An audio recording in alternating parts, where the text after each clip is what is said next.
शंकर जी के मंदिर में जाकर थोड़ी सी कथा सुन ली है, कथा सुनकर जहां ये प्राण त्याग रहा है वहां पर बेलपत्री का वृक्ष है, उस वृक्ष के नीचे मरा है, इसलिए कैलाश जाएगा, ये कहीं नरक नहीं जाएगा, ये कैलाश की होगा, ये बेलपत्री के वृक्ष के नीचे मरा, बेल के वृक्ष के नीचे, इसलिए ये कैलाश जाएगा। आज भी नियम है,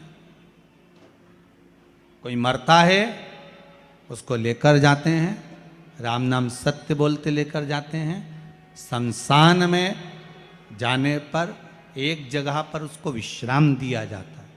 इधर देते कि नहीं देते? इंदौर में देते हैं, एक जगह पर विश्राम दिया जाता है, अर्थी को उतारा जाता है, उतारा करा जाता है, यहाँ उतारो, यहाँ विश्राम दे दो।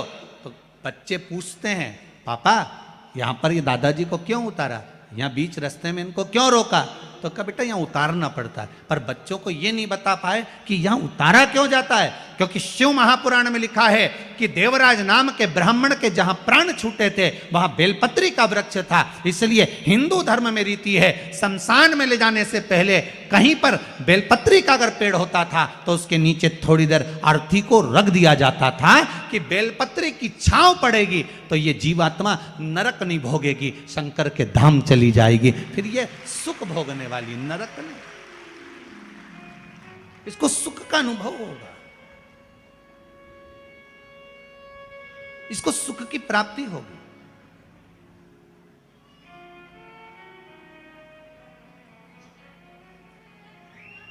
ऐसे कई कई प्रसंग लोगों बच्चों को आज तक नहीं मालूम कि ये होता क्यों है। बस उतारा कर दो, बस उतार दो इसको, बस इसको नीचे सुला दो, अर्थी को यहां रख दो। पर क्यों रखते हैं, क्या कारण है अर्थी को रखने का, क्यों विश्राम दिया जाता है, किस लिए दिया जाता है, उसका भान होना चाहिए कि यहां बेलपत्री का वृक्ष होना चाहिए, जिस वृक्ष की छांव में जब अर्थी को रखा जाए तो वो जीवात्मा तर जाए।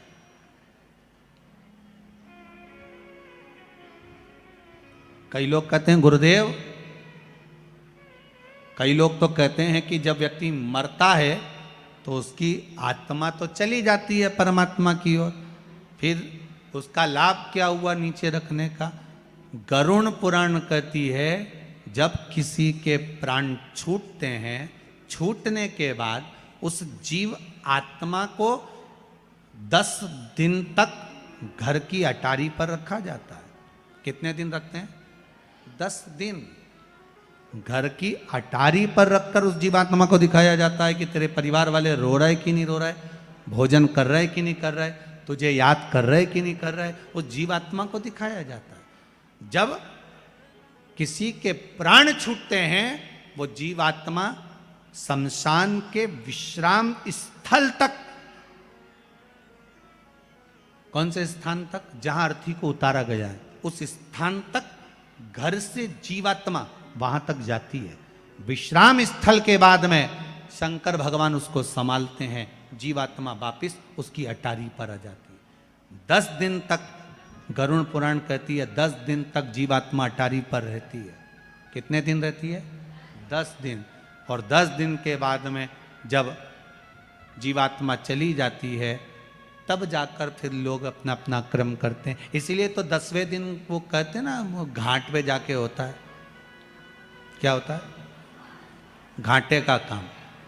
घाटे का काम नहीं है, जो मरा उसको घाटा ज्यादा लगा, इसलिए उसको कहा घाटे का काम है। बेचारा इतना फ्रिज, कूलर, वॉशिंग मशीन सब छोड़ छुड़ा के चला गया, कितना घाटा लगा होगा। उसकी एफडी पूरी पड़ी की पड़ी रह गई, बैंक में जमा की जमा रह गया, और वो